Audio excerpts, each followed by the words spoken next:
शनिदेव की जब 7.5 या ढैया चल रही हो और वह जब अंतिम चरण में हो अपने या बदलाव करने वाले हो शनिदेव, तो कुछ रिजल्ट अच्छे लेकर के आते हैं। ठीक उसी प्रकार से कोई ग्रह जब नक्षत्र बदलता है तो उसके भी प्रभाव आपको अपने आप देखने को मिल जाते हैं। बात राहु ग्रह की करने वाले हैं इस वीडियो में कि राहु ग्रह नक्षत्र बदल रहा है और आप पे प्रभाव क्या लेकर के आएगा। जब ढैया का अंतिम समय चल रहा है, राहु को समझना पड़ेगा सबसे पहले, क्योंकि बात राहु की ही कर रहे हैं। राहु ग्रह क्या है? राहु ग्रह ऑब्जर्वर है। राहु ग्रह कभी अचानक से रिजल्ट कौन देता है? राहु देता है। या राहु के पास में आप देखो एट्रीब्यूट्स क्या क्या हैं। राहु अचानक से चीजें दे देगा, राहु रॉयल प्लेनेट है, राहु वृद्धियां कर देता है, और राहु को बैरियर पसंद नहीं है। किसी भी प्रकार का कोई बैरियर है तो वो राहु को पसंद नहीं है। राहु बैरियर को डिस्ट्रॉय करके अपनी पोटेंशियल जितनी होगी उस पे काम करेगा। जितनी पोटेंशियल राहु की है ना, वैसी पोटेंशियल किसी भी ग्रह की है नहीं। अब यहाँ पे बात करें कि राहु जिस नक्षत्र में जाएगा, ना केवल राहु, कोई भी ग्रह जिस नक्षत्र में होगा उसके एट्रीब्यूट्स अपने आप में लेकर के आएगा। जिस भी नक्षत्र में जाएगा उसके प्रभाव सारे के सारे अपने आप में लाएगा उस नक्षत्र के स्वामी के। अब राहु जो है वह पूर्वा भाद्रपद नक्षत्र में जा रहा है, शनि के नक्षत्र को छोड़ रहा है। इतने दिन शनि के प्रभाव थे राहु में, डिले करने वाले, और अब यह जो जा रहा है वृद्धियों के देवता बृहस्पति के नक्षत्र में जा रहा है। अब बृहस्पति के नक्षत्र में जाएगा तो बृहस्पति के समान रिजल्ट भी इसको लाने पड़ेंगे। और वृश्चिक राशि के लिए बृहस्पति क्या है? बृहस्पति वृश्चिक राशि, वृश्चिक लग्न के लिए 5वें भाव के स्वामी होते हैं। पंचमेश है, पंचमेश के नक्षत्र में जाकर के पंचम भाव के भी रिजल्ट लाएगा। एक दूसरा, आपके है कहां पे राहु आज के समय में? आज के समय में है भी 5वें भाव में। आज के समय में इसके प्रभाव भी वैसे ही बन जाएंगे। अब ये चीजें तो अपने को बड़ी समझ में आती है कि भाई राहु बन रहा है बृहस्पति की तरह, या बृहस्पति का ज्ञान मिल रहा है उसको। अब यहाँ पे इस वीडियो में एक चीज और मैं ऐड कर दूं कि बहुत भ्रम फैला हुआ है आने वाले समय को लेकर के कि शनि और राहु एक साथ होंगे। पंचग्रही योग बन रहे हैं, पंचग्रही योग भी बन रहे हैं। शुक्र, बृहस्पति, शुक्र और सूर्य और ये सारे ग्रह इकट्ठे हो रहे हैं। ठीक है, पंचग्रही योग बन रहा है। पहले इस भ्रम को ही दूर करते हैं। पंचग्रही योग बन रहा है, ठीक है, अच्छी बात है। आज पहली बार बन रहा है, इस बार जो इस साल में पहली बार बन रहा है। पहले कभी बना नहीं, बना ना, हर बार बनता है, अपने ही जीवन में कई बार बना।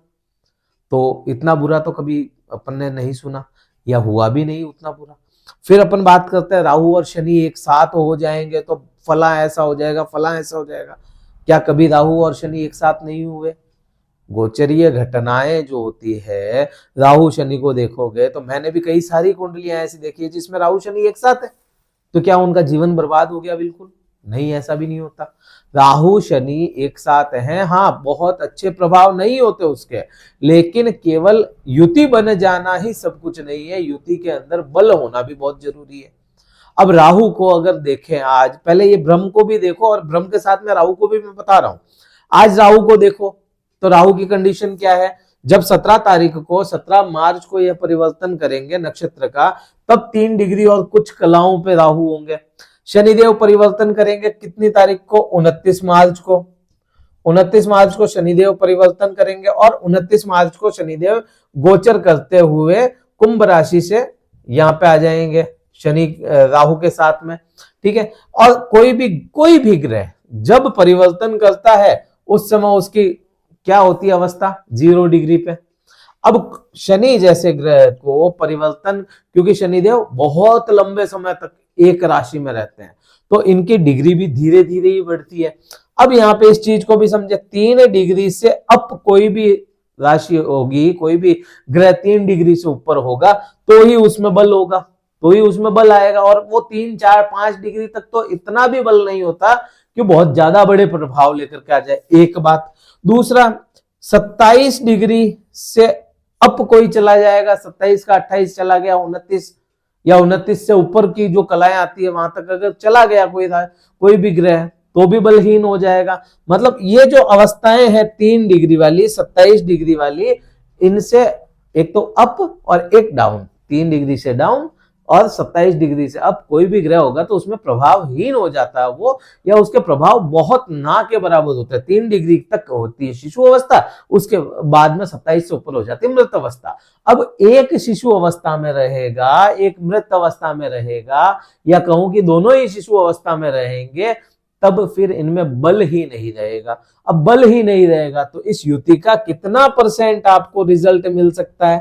ओनली 10%, इससे ज्यादा रिजल्ट ही नहीं है। अब ये जो पूरा भ्रम फैला हुआ है कि भाई राहु शनि एक हो रहे हैं, शनि राहु आपको ऐसे कर देंगे, प्रेत योग बना देंगे, फलाना ढिमकाना, कुछ भी नहीं होना। आप अपने जीवन को एंजॉय करते हुए चलें। सबसे बड़ी बात, किसी प्रकार की चिंताएं ना करें, भ्रम में ना उलझें। सबसे बड़ी बात यही है, अगर होना है, अगर सच में होना है तो वो तो महादेव कर ही देंगे, और अगर नहीं होना है तो आप चिंताएं करके अपने आप में ले आओगे। तो सबसे बड़ी बात है, भ्रम में ना उलझे, क्योंकि इनके पास में उतना बल नहीं है कि आपको बहुत बुरे प्रभाव दे पाए। ठीक है, हाँ, यहाँ पे क्योंकि ये पंचम भाव में बन रहे हैं तो थोड़ा बहुत यहाँ पे ये जरूर हो सकता है, पढ़ाई में मन ना लगना, जो इच्छाएं उनकी पूर्ति ना हो पाना, ये जरूर हो सकता है। लेकिन उसमें भी आपको देखना पड़ेगा इस हाउस का जो डिस्पोजिटर है, इस हाउस का जो स्वामी है, वो कहां पे जाकर के बैठ गया। वो अब इस हाउस का स्वामी अगर सप्तम भाव में बैठ गया है तो इसकी वृद्धि नहीं करवाएगा क्या? इसकी तो वृद्धि करवाएगा ना। फिर आप देखो कि भाई दूसरे ग्रह भी तो अपने प्रभाव लाएंगे। मंगल, वो नहीं होगा क्या? मंगल भी अपना प्रभाव लाएगा। मंगल कहां जाएगा आपके? हाँ, नीच का होगा मंगल, नीच का होगा इस समय में, कुछ समय के लिए नीच का है, लेकिन है कहां पे? भाग्य भाव में। अब जब राशि स्वामी खुद भाग्य में बैठा है, चाहे नीच का है, लेकिन भाग्य को कहीं ना कहीं तो बूस्ट करेगा ही सही। फिर आप देखो शुक्र को, देखो शुक्र भी तो कुछ ना कुछ प्रभाव लाएगा ना। विदेश से कनेक्ट नहीं करवाएगा शुक्र, जब अपनी उच्चतम अवस्था में होगा शुक्र यहीं पे होगा। अब राहु और शनि का अगर देखो, दैत्याचार्य कौन है? इन राहु और शनि का जो गुट है उसका आचार्य तो खुद शुक्र है। वो इनको नहीं संभालेगा क्या? यहाँ पे सूर्य होगा, इनको अस्त नहीं करेगा क्या? इनको प्रभाव तो कुछ ना कुछ तो देगा ना। तो यहाँ पे यही चीज बनती है कि बहुत ज्यादा घबराने की जरूरत नहीं है, डरने की जरूरत नहीं है। ठीक है, ये प्रभाव लाएंगे, लेकिन शनि राहु का तो केवल 10% है। अब मैं राहु की बात कर रहा था। राहु क्या है आपके लिए? क्योंकि इसका जो स्वामी है आपका वृश्चिक लग्न या वृश्चिक राशि का स्वामी मंगल है। मंगल के बराबर की क्षमताएं रखने वाला राहु है ताकत में। मंगल वीर ग्रह है, राहु महावीर ग्रह। अब पंचम भाव में बैठा, षड्यंत्रकारी है।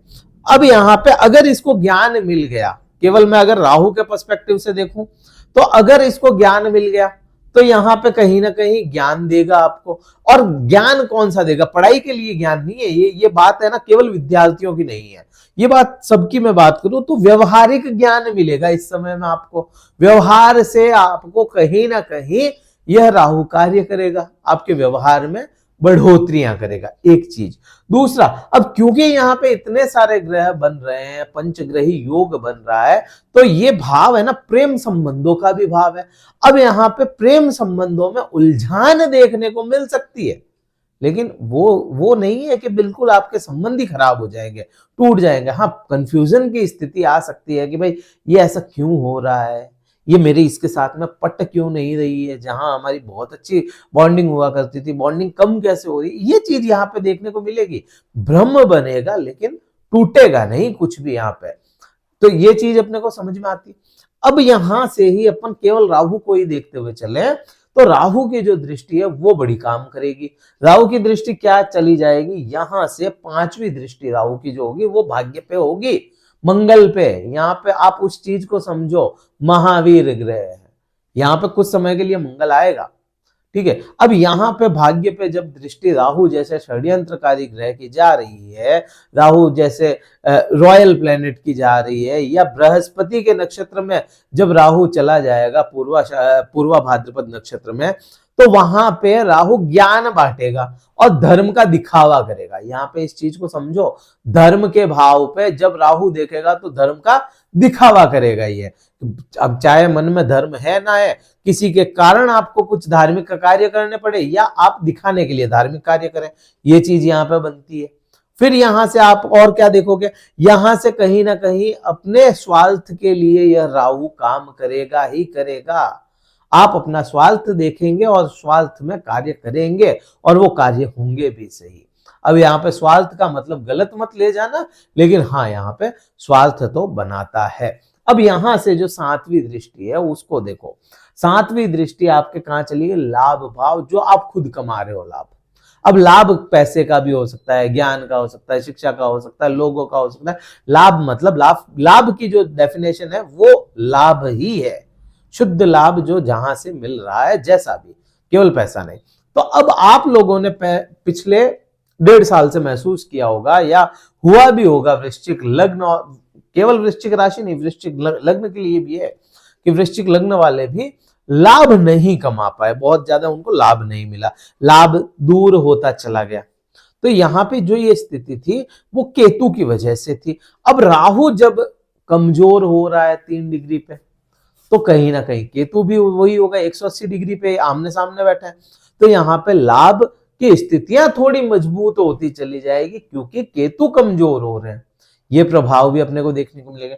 अब यहीं से आप देखो, राहु क्या है, स्वार्थी ग्रह है, मतलबी ग्रह है, ज्ञानी ग्रह है, बन रहा है, ज्ञान मिल रहा है इसको। तो अब ये अगर अपनी दृष्टि यहाँ पे डाले आपके राशि पे, और ठीक इसी समय बृहस्पति की भी दृष्टि यहाँ पे हो, और ठीक यहाँ पे और कौन से ग्रह की दृष्टि बन रही है, और शनि की दृष्टि, जब तक यह कुंभ राशि में है तब तक। लेकिन अपन शनि की बात करें तो शनि परिवर्तन कर जाएगा 29 तारीख को। तो राहु और बृहस्पति दोनों की दृष्टि 14 मई तक रहने वाली है। तो यहाँ पे आपको सीधा समझ में आता है कि ज्ञान और भ्रम, ज्ञान, चालाकियां, ज्ञान और आकांक्षाएं बहुत अधिक बढ़ जाएगी। ज्ञान के साथ में आप अपना मतलब सिद्ध करते हुए दिखेंगे। आपको अपना पहले, क्योंकि आपने शनि ढैया में बहुत घाटे खा लिए, क्योंकि शनि ढैया में आप बहुत परेशान हो लिए, तो अब यहाँ पे आपको शुद्ध लाभ चाहिए, और वो लाभ की स्थितियां राहु बना रहा है बृहस्पति का साथ लेकर के। तो यहाँ पे ये चीजें अपने को बनती हुई नजर आती है। क्या उपाय करें इस समय में, क्या उपाय करना चाहिए? देखिए, इस समय में सबसे अच्छा उपाय जो मुझे समझ में आता है, केवल बृहस्पति का समझ में आता है, बृहस्पति के बीज मंत्रों का जाप करना आपके लिए ज्यादा बेनिफिक रहेगा वनिस्पत दूसरे किसी और उपाय के। बृहस्पति का बीज मंत्र ओम ग्राम ग्रीम ग्रोम स गुरुवे नमः का जाप आपको करना चाहिए, और यही बहुत अच्छा उपाय आपके लिए रहने वाला है। ये वीडियो कहीं अच्छा लगे लाइक कीजिए, शेयर कीजिए, सब्सक्राइब जरूर कीजिएगा चैनल को। कुंडली विश्लेषण अगर करवाना चाहते हैं, डिस्क्रिप्शन में कार्यालय के नंबर दिए गए हैं, व्हाट्सएप मैसेज द्वारा संपर्क करके अपना स्लॉट बुक करवा के मुझसे बात कर सकते हैं। इस वीडियो में इतना ही था। जय हिंद, वंदे मातरम, भारत माता की जय।